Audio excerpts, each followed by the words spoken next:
Thanks for being here for my return to church journey, because it's really helped me to kind of like unpack this whole crazy experience of my husband and I going back to Mormon church after me being out of it for 7 years, having my records removed, him being inactive, and us meeting each other over the last 2 to 3 years and falling in love and then like reactivating basically. And it was never anything that was a part of our relationship. If anything, it was something that we avoided and didn't even want to deal with. But we both decided, after having Kundalini awakenings, after finding each other, after starting to pray together and kind of constructing our own spiritual life, recognizing that it was something that we missed and that we wanted to return to. Today, when I was sitting in church with him, and it's only the second time we've gone to our home ward, we've been visited so far by the Elders Quorum Presidency and the Bishop.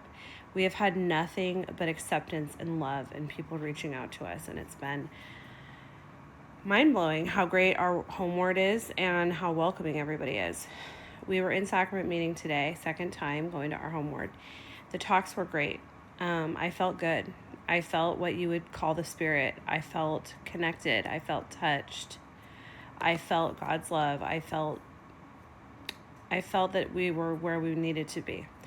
However, I kept on getting thoughts in my mind that I don't know where they came from. I would normally say they were from myself, like thoughts that like you're not worthy, thoughts of you've messed up, thoughts of you don't belong here, thoughts of, comparison to other people.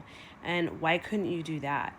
Why couldn't you stay the course? Why did you leave? That was so dumb. And these were thoughts that were not coming from me, because I have done so much self-healing work over the last 5 years. I have faced my inner demons. I have faced my inner child healing that needed to be done.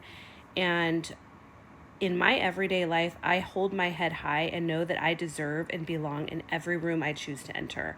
In fact, I bless every single room that I enter. And so the fact that I would have these thoughts, they were coming from somewhere else. And I was telling my husband today, like, it was really disconcerting because it threw me off my game. And he was like, well, you know what? I felt those feelings too. I had those thoughts too. And I said, there is something that's peculiar about sitting in Mormon church.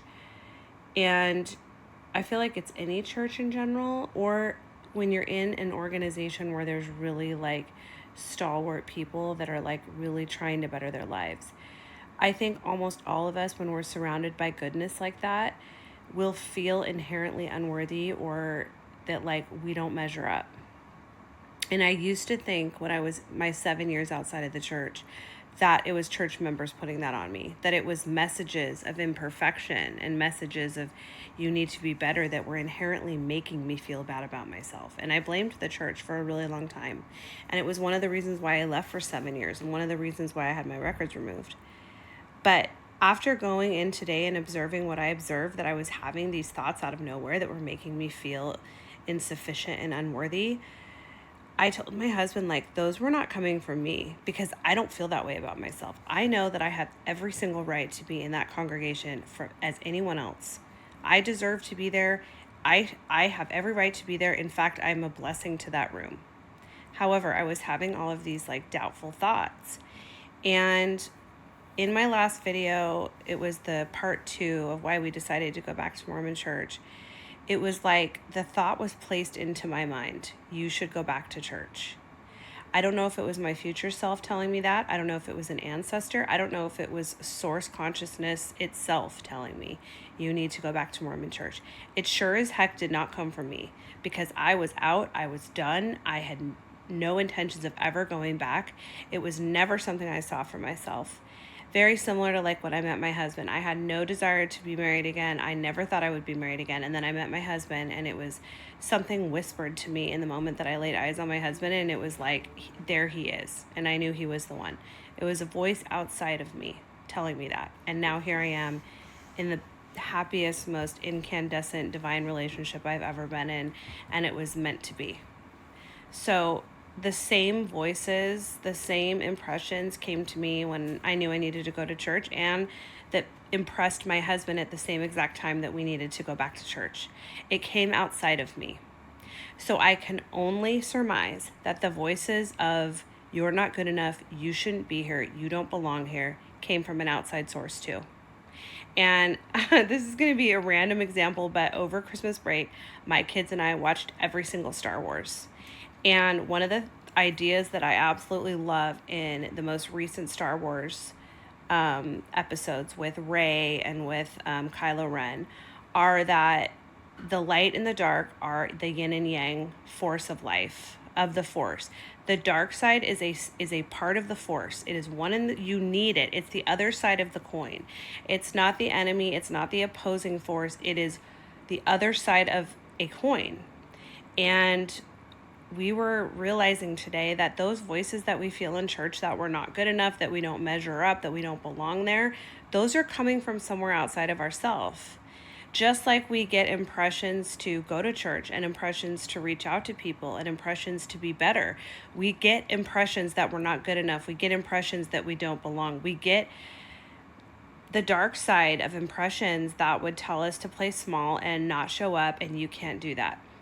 We need to recognize that it's outside of us, and I think we can tell the difference between like which ones we want to listen to by how we feel. Is it encouraging you to live your life's purpose? Is it making you feel hopeful? Is it making you feel touched by something outside of yourself? Is it making you feel encouraged? Then it's probably from this light force, which I don't even understand what it is at this point. You could call it God, you could call it source. Religions have a million different terms for it. Mormons would call it the Holy Spirit. Or is it impressing on you that you're not good enough? Is it telling you to play small? Is it encouraging you to stay silent? Is it encouraging you to stay inactive and not moving forward? Then it's probably from a dark force entity. Religions have a million terms for this. Mormons want to call it Satan. I don't know what you want to call it, but recognize that at all times your mind is being impressed upon with outside forces, and it is your decision on which one you want to listen to. It's your decision on which one makes you feel good or which one makes you feel bad, and it truly is that simple.